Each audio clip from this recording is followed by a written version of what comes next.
Hi, everyone, and welcome to this Makeup Lunch and Learn for last Friday's Lunch and Learn that went totally pear-shaped for several reasons. And I have my backup internet right here.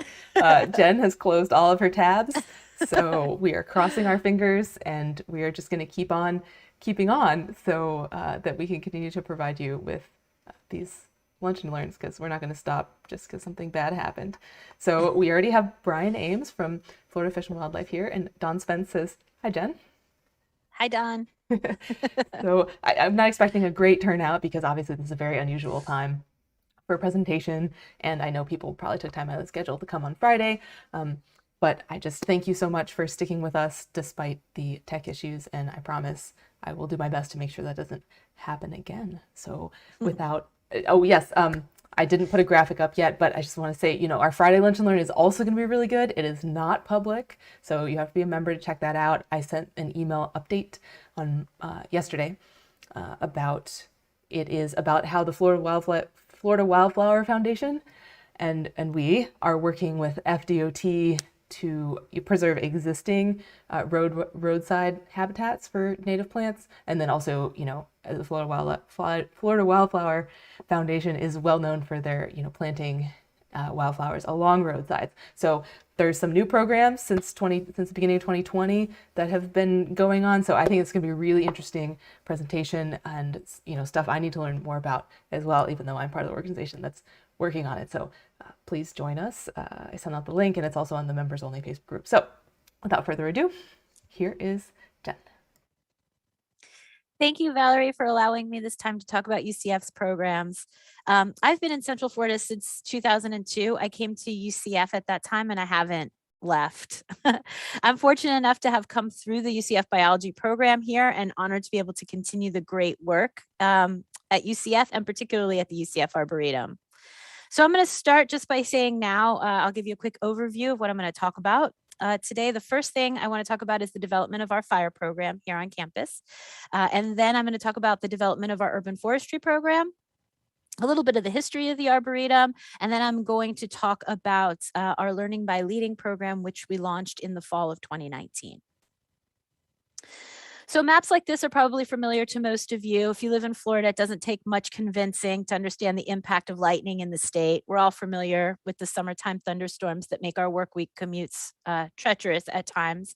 But you can see very clearly here in this slide, in this graphic, how important Florida lightning is in the state of Florida, how much it happens and how it drives our systems. So this slide actually is here to bring home that point. So this shows the importance of Florida in Florida's fire dependent vegetation. So that being said, I put this in here so that you can see the importance of fire to Florida's native ecosystems. More than being resilient to fire, Florida ecosystems are dependent on fire. I also wanted to say that I apologize for the lack of reference on this slide. I always fuss at my students not to do this, and I feel bad when I do, but I continue to use this slide because I photocopied it a long time ago, and I think it does a great job of showing what I was stumbling through trying to say before. So enter UCF into the story. This picture was probably only about 10 years old, but the UCF lightning strike that started the fire program here at UCF happened in 2004. This is just a cool picture that shows the danger in not managing urban wildlife settings with prescribed fire. So that is a picture of our stadium and one of our stormwater ponds, and you can clearly see the vegetation in the background and the lightning strike a little too close for comfort. So the fire program started in 2004. I was an undergrad student at that time, just about to graduate, and I was coming through the UCF biology program. We had been talking a lot in ecology class about the value of prescribed fire in ecosystems, but how difficult that was in an urban setting, that it needed to be done or we would have real problems. And they were always using UCF as an example of unmanaged natural lands in close proximity to houses and, the campus. So it happened April 20th, 2004. You can see up here, it happened in the Cypress Dome right across from the stadium. I don't know if you can see my cursor, but it's right in here. Even after that, after the lightning strike happened and we did have a wildfire on campus and the administration got very scared, it still took many, many years and dedicated team of faculty, students, and natural resource partners to have the university give us specific funds for land management on campus. But it did indeed happen. It was in 2009, 2010. That being said, though, the first prescribed burn we had on campus, as you can see on the map on the right, was in March of 2005, and we did it in Unit 10, which is in the core of the Arboretum. We did it with help from many partners, including Zach Pruzak, who's a UCF alum. He was then with TNC, and of course the Florida Fire Service, who always supports our prescribed burn efforts on campus. You can see from the map on the left, on the right, I'm not sure if it's your left or your right, that was updated in February of this year, that we've been very busy for the last 16 years, but I'll show that increase in a graphic on a future slide. So I want to use this slide to demonstrate how UCF is uniquely situated to address urban ecology. You can see the photo on the left was in 1967, and the photo on the right was in 2019. So you can see that we are in a place absolutely now surrounded by urbanization, and also in this incredibly unique situation where we're right up against our natural lands. We have about 800 acres of natural lands on campus that we manage. So we all know the value and conservation of our natural resources for their intrinsic value, but they're also closely tied to our urban lifestyles, from flood mitigation to mental health. Sadly, we also know the urbanization doesn't look like it's stopping anytime soon, which means even more and more we need to learn how to live in this urban wildland interface in a safe and respectful manner.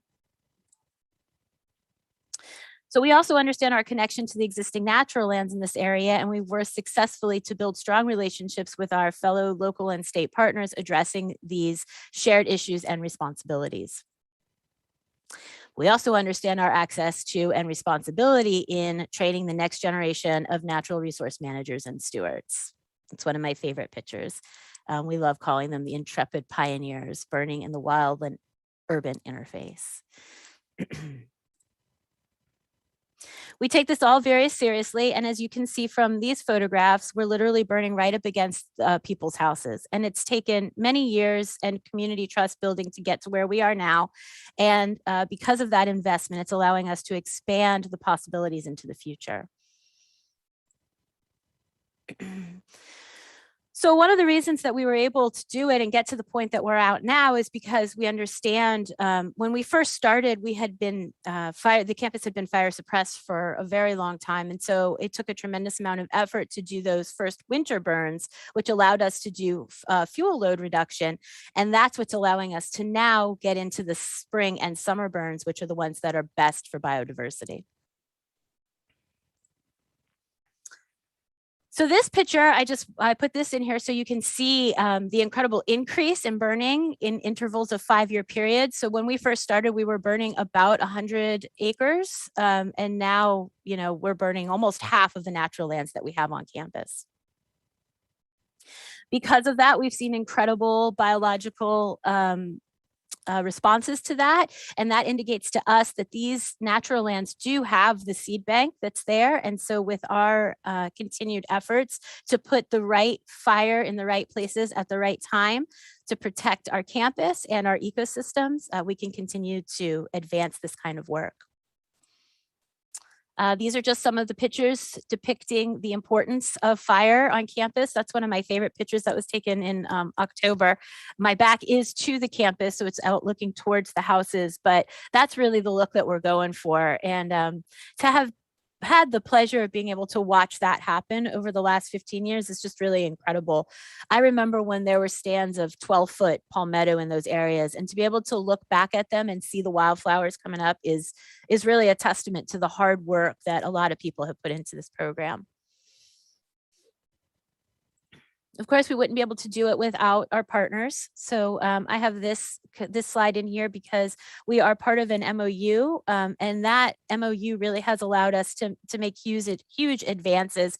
It allows us to burn more frequently, which gives our staff members the training that they wouldn't necessarily get if we were only able to burn on campus.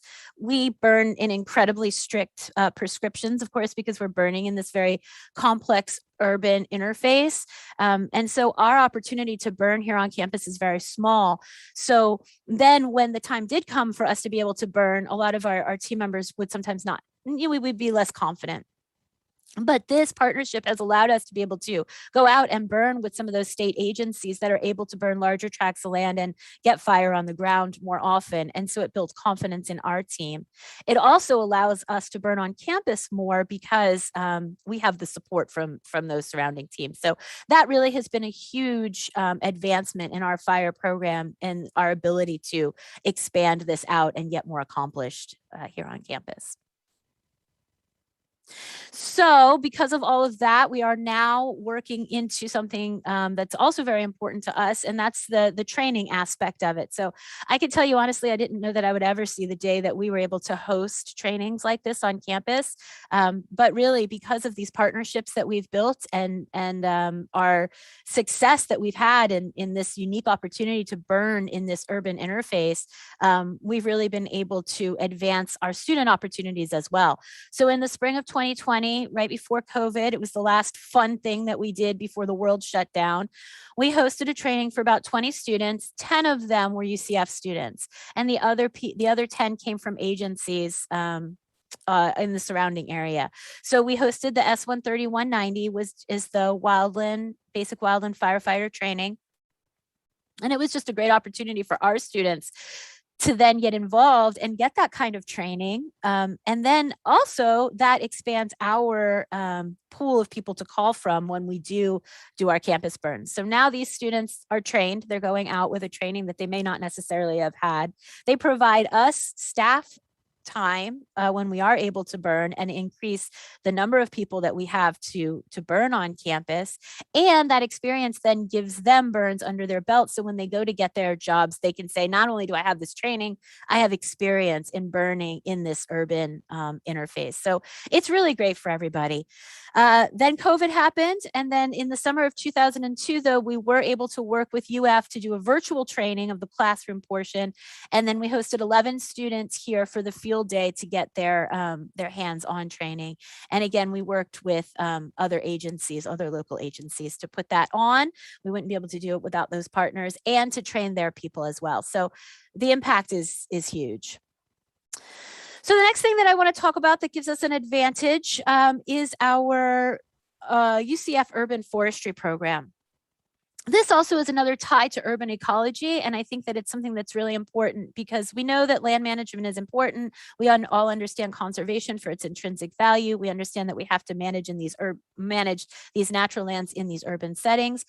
But we also have to understand that our cities our built environment really can be made better by plants as well. So urban trees are a huge part of that, of course, using natives in landscaping, which we can talk about a little bit more further in the presentation.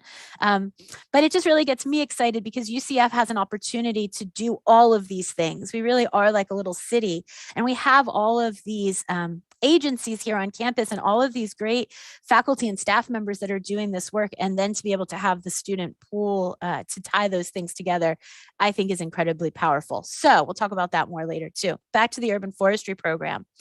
So the urban forestry program, we became a Tree Campus USA in 2010, and that was really what allowed us to start that program. That allowed us to put in place and go to the administration to get the things that we needed. We had to have dedicated funds that to be spent on trees. We had to have a tree care plan in place. And so because of all of those requirements, that allowed us in facilities to be able to create an urban forestry program. So since that program has been created, in 2014, we have planted 1,669 trees. That is about 278 trees a year. We have 10,000 urban trees and 850 acres of forest. So when we talk about those 10,000 trees that you see in the map on the left, that doesn't include all of the natural lands that you can also see and the land management that we're doing out there. On campus, just in the built environment, there are 115 different species, and we are now in our 10th year as a tree campus higher education. They changed the name from Tree Campus USA, as you see in the picture below, which was one of our very first Arbor Day celebrations, which is another requirement of being a Tree Campus USA. So you can see there's a picture of a lot younger Jen in there. So because of that, because of the urban forestry program and our commitment to trees on campus and the development of that in facilities, that whole department and facilities, we have most recently won 2 awards from the Florida Urban Forestry Council. In 2018, we were recognized as the most outstanding urban forestry program, which was the first time a university has ever been given that designation. I don't know if any others have gotten it since, but we were the first. And then in 2020, we also received an award for the most outstanding urban forestry tree ordinance. And what that has to do with is the way that we protect our trees on campus. So instead of it being a take one tree down, plant one tree type program, they converted it to a point system. So there are more points given to trees of larger size, and therefore you have to plant more trees on campus to make up for that. So again, these are just programs that have been established within the last 15 years that really are having a huge impact in this urban ecology front. And so I strongly believe that we are uniquely situated here at UCF to address some of these rising issues. Okay, so now I want to talk a little bit. That's what we've been doing since I've been around, really, for the last 15 years. I said I've been here since 2002, so I've been around for 20 years, but we're not talking about that. But the Arboretum is really very deeply rooted with alumni that have had incredible impact in conservation and natural resource management in the Central Florida area and beyond. So it was established in 1983. This is a picture, any of you who are familiar with the Arboretum, this is a picture of the site where the office currently sits. It was a forested wetland. If you can see over there on the right, those are the rocks that are now exposed if you've come here lately. But this picture is an inspiration for me to at least a part of what we want to get it back to. And we're doing a lot of the work on this site to develop this site as an urban park and trying to balance that with the needs of the university and with a very strong culture of honoring our past, honoring those professors that started the whole thing, like Dr. Hank Whittier and those alumni that he and the other faculty of FTU, some of them, put out there that over the last 30 years have really done such important work here in Central Florida. So this just shows our office if you haven't been here recently, and then our pavilion, which is across the street. We do rent that out for parties, and with football coming back and tailgating, we will probably be doing that again soon. The pavilion is at the head of our natural lands, and so if you do come to hike, that's the open air space that you can have lunch in, and it's really a lovely space over there. We do have a barbecue grill. And then the other picture on the bottom shows the greenhouse that was recently built. It is now full of plants. That was right when we put it in, and it is also used as a teaching tool to help engage the Department of Biology.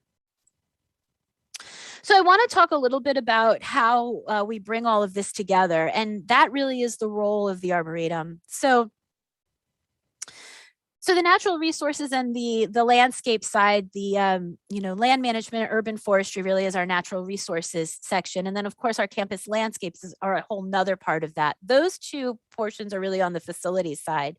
And then you have the academic side of the university, and that's kind of where the Arboretum steps in to bring all of these things together. So the Arboretum's role really is in bringing the academics or the student population into the great work that our natural resource program and our landscape programs are doing, and tying all of that together to the value in urban ecology, in conservation, in natural resource management, and in training our students and putting them out there to be able to to continue this legacy that the Arboretum has built for so many years.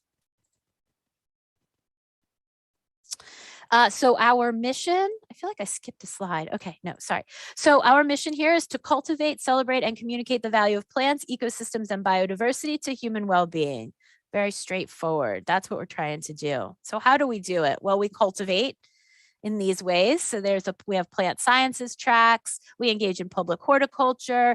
We're closely associated, or getting more closely associated, with FNGLA. We're closely associated in urban food production with the Nights Helping Nights Pantry. In our natural lands, we're always cultivating with fire in our natural lands. And of course, we're cultivating our students. We celebrate, right? We celebrate by special events and tours. I talked about the Arbor Day celebration. We have harvest feasts where we harvest the food from our community garden. We invite our student volunteers to come and get something and cook a dish, and then we celebrate. That's usually in the fall, around October, around Thanksgiving time. And then of course, we're always celebrating our students. They're graduating every semester and they're going out there to do some really great work, which I'd be happy to talk about on another time. And then of course we communicate, we do public talks, we go to conferences. We are now getting more and more involved with our local high schools in urban food production, which is something that is really important to everybody. We have an incredible social media team, and we do a lot of outreach. We're doing more and more community outreach with our neighbors. That'll be coming up in the fall too. So just talking about this great work that we're doing. So how do we do it? We give relevant experience-based learning. We do urban ecology research, which I've talked about a lot. We focus on human connection to nature by giving tours. And of course, health and well-being. We have an organic community garden, and 100% of what we grow goes back to our students, either through our volunteer shifts or through the Nights Helping Nights Pantry, which is the food pantry on campus. So now I'm going to shift into talking about our Learning by Leading program. So Learning by Leading is our probably newest big adventure. We launched it in the fall of 2019. It's not a program that we developed. We found out about it at an American Public Gardens meeting, and it was created by UC Davis, and it was created on the premise that students learn best by leading. It has an integrated leadership ladder, and the idea behind that is that the student is first a learner, then they become a participant, and then become a leader. So the way it works is essentially our volunteers are our learners, our interns are our participants, and then they move into co-coordinator, you let me call them COCOs, co-coordinator roles, where they're then put into a leadership position. In those co-coordinator roles, COCOs for short, and because it's cute, they deal with real world issues, and they take an active leadership role in solving those problems that come about every day. So that's a little bit about the program. There's a lot of information on this slide. I don't want you to get bogged down in it. What's really important about it is that we went from the spring of 2019 with a total of 8 students in the program, and totally maxed out. 8 students, 2 staff mentors, no COCOs. We had 8 interns. We were like, how are we ever going to expand this program on the resources that we have? We couldn't figure it out. Well, then we found out about Learning by Leading. And in the fall of 2021, which is about to come up, we have 5 staff mentors, 16 COCOs, which is 8 teams, and 44 total students. That includes our interns. And I can talk a little bit more about how the program works. I think that I have that on my next slide. But to go in that short a period of time from 8 total students to 44 total students is really mind-boggling and somewhat exhausting. And may I add that it has been through COVID as well, which actually this program ended up being very beneficial. The fact that we had implemented it right before that, because it allowed us to keep those leadership students and keep our operations running while everything was shutting down. So this is how it works. We have staff mentors, and then each of those staff mentors oversees several teams. So the current teams are in urban horticulture, social media and marketing. Those are my 2 teams. Community farm and garden, greenhouse and nursery, and Arboretum ambassadors. Those are our program coordinator, Kelsey's. And then Bee Campus USA and pollinators. That's our director, Dr. Patrick Bolin. So our co-cos are our student leadership staff. So each team has 2 co-coordinators. And so the mentor really is working with those co-coordinators on a weekly basis to figure out what are the goals for that week. And then the co-coordinators are communicating with the interns that they have interviewed and hired. They get enrolled either from 0 to 3 credit hours. And they've gone through that, the co-cos have gone through that entire process, and we're now getting those students enrolled. So those co-cos are overseeing their teams of interns that they've interviewed and hired. And then those teams are leading our weekly volunteer shifts to actually get the goals of the program accomplished for the week. It has been astronomically beneficial for our program. And that picture on the right is are some of our student leaders who went to go bring a basket to our president. We had given him a tour over last summer, not the summer that just passed, but the summer before, because the campus was shut down and we were one of the only things that were operating. And so he and his wife came to visit with us. And so that has also been very beneficial for us. So the future expansion of the program, so that what I talked about is just what we had going on now with the 3 mentors and the teams that we have, but we are working on expanding the team by 2 mentors, 2 new mentors, and those teams will include land management and urban forestry, which will be under John, our the manager of the natural resources program. And then we'll have a stormwater team who will be under Amanda Lindsay, who is the manager of the stormwater compliance on campus. So those co-cos have been interviewed. The students have been interviewed and taken on as interns, and then hopefully we will cultivate them into the co-cos for the next semester.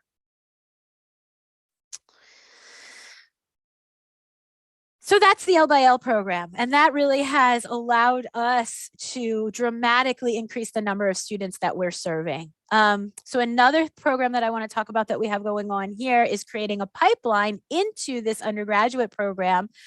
So now for the 6th year, although we've only done it 5 times, the Arboretum has hosted with our partners in iSTEM, the Biology Summer Field Institute.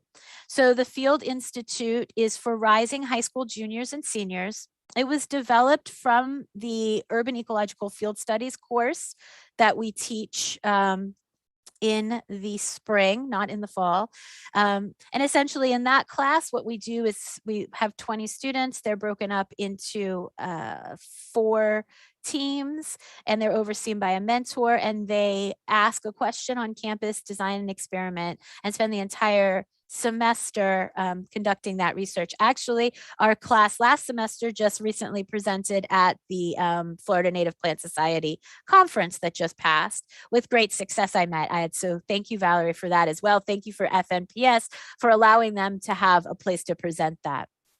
From that course, this idea developed to do that in a week long for rising high school juniors and seniors. And it came from the idea that a lot of students come into UCF or other degrees looking at a biology program because they want to be doctors, or they want to be veterinarians, or they want to go into the medical field, and they just don't realize that there's this whole world out there of field biology and ecology and conservation, and that these degrees in biology, if they're interested in that sort of stuff, really can become a career in natural resource conservation. So I hope you see how all of it is being tied together here. That's the point that I'm trying to make. Let's see. I think I said everything on this slide, so we're going to move on because I'm getting close to time, I think. Anyway, these are just pictures from it. I love the picture. We do take them out to the coast so they can see sea turtle hatchlings. And if you see the picture in the, I don't know, it's my upper right on my screen. I mean, it just blows their minds. But we drag them through the woods. You can see them waist deep in the wetlands. We have a good time. That's the picture on the left of us having as much fun as they are. And it's really giving us an opportunity to expose some of these students. The young man that you see on the left is from Pennsylvania, and he came down to spend the week with us to do this this program because he's interested in natural resource conservation, and the impact that that has is really phenomenal. And then on the lower right, you can see we do also make them present. They don't do research projects, but we take them in the field in these different areas, and they do a brief presentation because we're always trying to drive home the importance of not just doing this stuff, but communicating it to the public. I by no means want to take the credit for this incredible program. It is definitely a team effort. Oh, that is not cool. Ray is in there twice. Many of you probably know Ray. He's covering John, which is not very nice. And then that's my mistake. Sorry, John. Ray, you got twice. And then down on the bottom is one of the pictures. I think that was, I don't know, right before, I don't know which it was. But anyway, that's a picture of our leadership team, our leadership students. So one last final pitch. What can you do to help? We are constantly trying to raise money. I know everybody is. But I think that it's very cool that the students have taken it on themselves to bring money into this program. They know that we're strapped. They know that we're underfunded. They believe deeply in this program, as do we. And so this is a picture of the greenhouse and nursery team. First of all, the nursery is now being expanded. They are just the greenhouse team now, but because these plant sales, as you can see, have been wildly successful, and they are bringing in thousands of dollars a semester, which continues to blow my mind. These students will make like $1,500 in 2 hours from selling these little plants that they propagate and grow. So that is allowing us to expand into a nursery team. And so I just think that it is incredibly wonderful that the students have taken it on themselves to bring money into the program. But that being said, how can you help right now? And usually it's people asking you for money, right? So of course, feel free to donate to our program if you think that this is something that you should support. But better than that, many of you may know that the university has recently received a $40 million philanthropic gift. And the Arboretum, myself, our program coordinator, and our director have submitted 2 proposals for that money to support the long-term funding of this really incredibly important program here on campus, doing great work. And so if anybody who's watching this is interested in supporting that, we would love letters of support to our upper administration, the president and the provost. As I said, they know who we are. They see the value in our program, and we're hoping that that we can convince them to fund it more permanently on a longer term scale. Of course, you know, as soon as they give me the money I'm asking for, we're going to expand even more, and then we're going to be knocking on their door again. But don't tell them that. Just tell them that this program is worth supporting. I appreciate everybody's time. That was my last slide, Valerie, and I'm sorry for some of the stumbles that I went through, but yeah, I'm happy to start talking to people instead of at people. Awesome. Yeah. So if anyone has any questions, please drop them in the chat. You know, we were talking backstage before you started about how, I mean, obviously you love your job. I love my job. I hope that comes through. You know, who doesn't love burning periodically and, you know, working with promising young students? And yeah, what I really see you doing is, I mean, I'm clicheing out. You're pushing the envelope. We absolutely are pushing the envelope, especially with the prescribed fire program. There's no doubt about that. We've been on hikes. I can't remember where we were. Ray, Jarrett, and I were at a training, and they were talking about prescribed fire in urban settings. We were on a field trip, and somebody turned around and said, you know, if you want to talk about fire in urban settings, you need to talk to those two, because we really are, you know, burning in very complicated urban interface areas under very strict parameters, and we're doing it successfully. We're really starting to see the benefit of that. It's been 15 years, like I said, maybe 16 years, but we have species that are popping up in our natural lands that clearly there's a seed bank there for, and all that palmetto just needed to be beaten back, and you know, the stuff is coming back. It's really cool. There's a quote like, you know, if you can't be, you know, don't be the best at everything or something, but, you know, be the only person that does what you do. you Well, know, and I think that that's interesting. I think I said it in the presentation. I certainly think about it a lot and say it a lot, is that UCF really is in a unique place to do urban ecology. You know, we all understand that Florida is the agricultural school in the state, and we look to them for a lot of the resources. You know, they're doing great work. Um, but on this wild and urban interface, right, on the east edge of Orlando, still with one of the largest student populations in the United States, and still with 800 acres of natural lands, we really can explore these ideas of managing land in an urban setting, which is very important to me, but also the urban forestry aspect. And I don't like to use the greening our cities because I think that stuff is, you know, so cliche, like we said, and overused, but really bringing native plants and smart design, smart landscape design into our urban settings, because we know that these urban settings are not going away. They're not changing. They're only going to get more and more intense. But there are pockets where we can, along with protecting our natural lands, bring more biodiversity into our urban settings. And so I'm excited. That's something we haven't worked as much on with the development of our urban horticulture team. That has allowed us to get more into the landscape end of things, which is something that I'm exploring more. I was trained as a biologist and an ecologist, but I'm very excited about the opportunities now that we have to be able to bring better landscaping, better use of native plants and those types of things into our campus. yeah, like it's not like we don't have prescribed fire in Florida, right? You want to do a Right. burn in Florida, it's legal. You have to, follow certain protocols and submit your burn to the Florida Forest Service, right?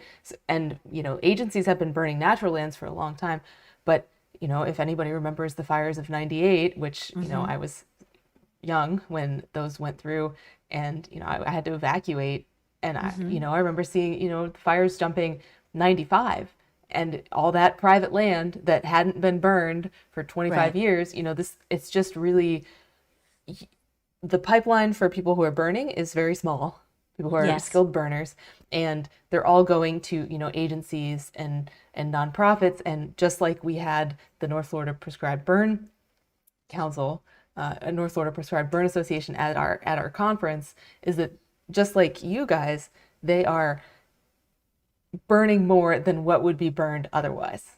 Right. Absolutely. But still, we still need more people going through this extensive training. So I mean, that to me, that's like the narrowing of the pipe, right? Is that you've got all these people who, all this land that needs to be burned, all these people who want to burn, Yes. and but these very stringent requirements, and rightly so, Absolutely. for how to become a burner. Yes. Yeah. Yeah, absolutely. And UCF is, you know, a huge institution. And so it's a really great opportunity for us to be able to leverage that with the resources that we have to be able to do it better. And I mean, even if we look at what's happening in California and Oregon, you know, I just visited family in Oregon, and you know, I mean, it's a mess, right? That's a mess. And so it'll be interesting to see now what happens there, right? So I think everybody in Florida understands that it's important to burn these systems in order to keep them safe and to keep them biologically sound. We know that. So it'll be interesting to see how things move out west after these fires go through, right? Like, is this now their opportunity to look at states like Florida and what we've been doing and say, okay, you know, now that land has been devastated, how do we manage it better in the future? And I don't know the answer. I don't know what they need to do, because I was out in Oregon thinking that was a whole nother planet. You know, I'm like, I don't know what this place is. It is beautiful and amazing, but I by no means understand the topography or what it would take to burn those systems. But I do think that what's happening now provides an opportunity. I'm the eternal optimist, provides an opportunity to look at what can be done moving forward to prevent this from happening again. So, and I think that's all about education and putting the right people in the right places and teaching them how do we live in these urban settings, right? Whether it's here in Florida or out west in California and Oregon, we have to learn how to live because we understand that those environments are critically important. They're important. I think I said it somewhere in the not just intrinsically because I think that they're important, but they're also important in things like flood mitigation, right? In our urban lifestyles and for our mental health. I think all of us are checking in more and more these days, more than ever, understanding that connection to nature and plants and the outside and other people and communities is really important for us socially as well. So there are all sorts of benefits. And yes, I love my job. I love what I do. I am proud to be a part of this. My passion's always in the students. I really love the opportunity that we have here at UCF to bring them into this whole world that we're talking about, right? And this whole world of issues and then opportunities to solve those problems together and just make the world a better place. That sounds so corny, but that's really what I believe. That was really corny. So corny. But I'm here for it. Authentic. If I can be accused of being a lot of things, but non-authentic is not one of them. That's right. All right. So Don Spence wants to help. He asks, who should he write a letter to support of your proposal? The president of our university is Alexander Cartwright. I think his email address is alexander.cartwright@ucf.edu. And the provost is Dr. Michael Johnson. I think he's just michael.johnson@ucf.edu. He was the dean of the College of Sciences, and he's also very familiar with our program. So like I said, they know who we are. They absolutely believe in the work that we do. They see us. The thing is, that's all the stuff at the top of the university. Who gets the money? Of course, everybody's program is important. Everybody thinks that their program is the best on campus and that it deserves the funding. So I understand the situation that they're in, which is why I think that community support for our program might be what we need to push them, to give us the money to expand our Learning by Leading program. Push them over the edge. Push them over the edge, right? Exactly. I think we wrote really good proposals, and I know that they see us and that they get it. But yeah, every little bit helps. And of course, donations are always welcome too. Patrick Bolin will flick me in the head if I don't say that. If you do want to donate to our program, we have an Arboretum Endowment Fund, and that's also very incredibly helpful. White. Okay, kudos from Catherine Trogott, Traugott. Trogott, yes. She says, incredible presentation. As an educator, this is so inspiring to see. Oh, thank you. That means a lot to me. Thank you, Catherine. And then she asks, does the fire program face challenges with folks complaining about air pollution in that urban environment? Absolutely. So I think you saw on one of the slides I showed how we burn right up against those neighborhoods. And we do get some complaints, but over the last 15 years, we've worked very closely with those neighbors to help them understand the benefit in our prescribed fire program to protecting their homes. So that has most of them. They get it. That doesn't mean they like the smoke. So part of it is making sure that when we are burning, we're notifying them ahead of time that we're burning. And the Nextdoor app has been incredibly useful in that. It used to be really hard for us, or harder for us, to get that message out. But now we use the Nextdoor app and we let them know that that there's a potential for a prescribed fire.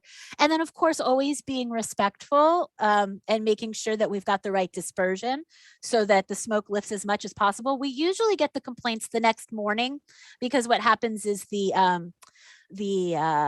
air from the night before, I'm not explaining that in proper fire terms, but the smoke gets held down, and then it isn't until it lifts that smoke starts to dissipate, that the people that live close to it are really smelling that smoke close to their houses. That's usually when we get the most complaints. But we also work very closely with Station 65 right at the edge of campus. And sometimes they'll park their fire truck along the house line. And that makes the residents feel more confident. Right. So that if something happens, even though we know we're cool, the fire department knows we're cool, it just gives the community a sense of security, having that big giant fire truck there. And then of course there's always usually me, and a representative walking up and down the house line, talking to them about what we're doing and why we're doing it. so that's helpful. And then there was something else I was going to say. Oh, some of the biggest pushback that we get is not necessarily from our neighbors anymore. It's from the university athletics, right? Because we burn right there next to the softball field and the football stadium. But because we've been doing it for a very long time now, we've demonstrated to them over the years that we are respectful of their activities, and that we will be, we don't blow smoke on them, right? And so if they've got something that a big event, the one time we messed up was when we smoked out an Auburn UCF softball game. They weren't happy, but it didn't last for very long, and they got over it quickly, and it ended up being fine. But yeah, but I think that really was our opportunity. They saw our smoke, they smelt the smoke, they didn't want us to do it. They said, okay, go ahead. And it really ended up being fine. So, but I think my point in all of that is that it takes time and trust and relationship building to get to that point. And so we are getting there. We do still get complaints and people that don't understand, but it's not like it was when we first started doing it. Great. Yeah. This sort of preventive measures taken with the relationships really critical. So relationship building is a huge part of everything that we do here, right? There's nothing that we would be able to do here at the Arboretum without the partnerships, whether they're within the university or with our neighbors or with our partner agencies, including FNPS, as one of our strongest supporters, right? The fact that you have the conference and encourage our students to present at those conferences. We don't do any of this alone. We do all of this because we are good partners, because we build those relationships. And I mean, we only have a staff of 3 and I'm the only burner, but I did help y'all on the burn once. Yeah, absolutely. And it's always about doing that, right? Because we want to give everybody those opportunities, and you learn so much from the people who do it, do these things in other agencies, right? So we're always sharing and learning from each other. And it's fun. It's a bunch of cool people around here doing this stuff. I mean, probably the coolest people at UCF. Just saying. I don't know. We have some pretty cool partners. Zach Pruzak's one of them. Oh yeah. The Ant-Man. Catherine also asks, were there any agencies that were particularly helpful in moving a fire program forward in this urban environment? Florida Forest Service has been huge. TNC, they were one of the ones who helped us in the very beginning. I think those are probably the biggest. I'm sure I'm forgetting, but we work closely with, Seminole County and the Central Florida Fire Council. We have great relationships with them, so all of the people that are involved in that. I think those are the Forest Service has probably been the strongest. DEP helped tremendously. I mean, when we first started doing this, we really were inexperienced. We just didn't know, how do you build a fire program in a university in an urban setting. We didn't know, and so it's taken time and patience, but it's coming, and we've got a long way to go, believe me. It's not, our natural lands are not perfectly managed. There are areas that still haven't seen fire, but we'll get there. Right. I mean, you're doing something. We're doing it. Yes. We're chipping away at it, which I think is what you have to do, especially in urban settings, right? That's part of the whole thing, is being patient, which is hard. Yeah. Being patient is very hard. I mean, especially when you know what you want to do. And right. Yes. I want to burn this on this date at this time, right? I want to do this one then, and then we'll do this one. No. All sorts of other things, whether it's seasonality or weather or administration or whatever, but yeah, it's for the long haul. We're in it for the long haul. A good way to be. The long game. The long game. D. Jacobs says, great presentation. Thank you. Glad to see the Arboretum is being managed so well. Oh, thank you. I spent a lot of time there during my time at UCF. Thanks, Jennifer. Oh, nice. You're so welcome. And Brian Ames, who manages several FWC properties, says, wonderful presentation. Keep up the great work. Florida needs more certified prescribed fire managers. We're working on it. 100%. Yeah. Thank you so much. And Catherine says, great suggestions. So glad to learn from your experience. Oh, thank you. I'm so honored to be able to be in this position. I talk about it a lot, but having come here in 2002 as an undergraduate and really just, I found the Arboretum then and I enjoyed the space. And the first class that I sat in here at UCF was with Dr. Walter Taylor. Ooh, And then I know he taught right? I forgot this is FNPS. Everybody knows Walter Taylor. he's at all of our conferences and yeah. Yeah. And then Hank Whittier, the original director, they both taught bio too. And then I got introduced to Dr. Earhart, and I got involved with the sea turtle program but still stayed closely affiliated with the Arboretum just because it was such a community-based place. Even back then, the Arboretum was creating a sense of community for students. And then when I was fortunate enough to get the job, I just saw that too many students were coming to us reach more people, and then with social media and the advancement of these programs, it really has taken off within the last few years, and our reach has become much more extensive, which is very exciting. Awesome. Well, we've covered everything in the chat. Great. Is there anything you'd like to finish with?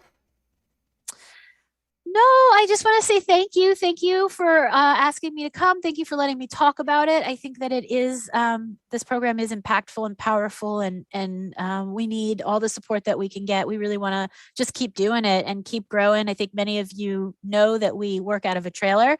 Not that it's not lovely. I sit here with all of Dr. Whittier's books, and it's incredibly inspiring every day, but I would love to take the books to a more stable location, So we are always looking, we need a building, and we need really funding for our students more than anything else, but a building would be nice as well. So just think about us in your philanthropy if you can. And we'll continue to work with FNPS to raise money and build relationships for us and for the future of Florida together. Yep. Thrilled to work with you more. Absolutely. Well, thank you, everybody. Yes, thank you, everyone. I hope everyone has a wonderful rest of your week, and I hope to see most of y'all back on Friday. All right. Thank you again, Jennifer. You're awesome. Thanks, Valerie. Bye-bye. Bye.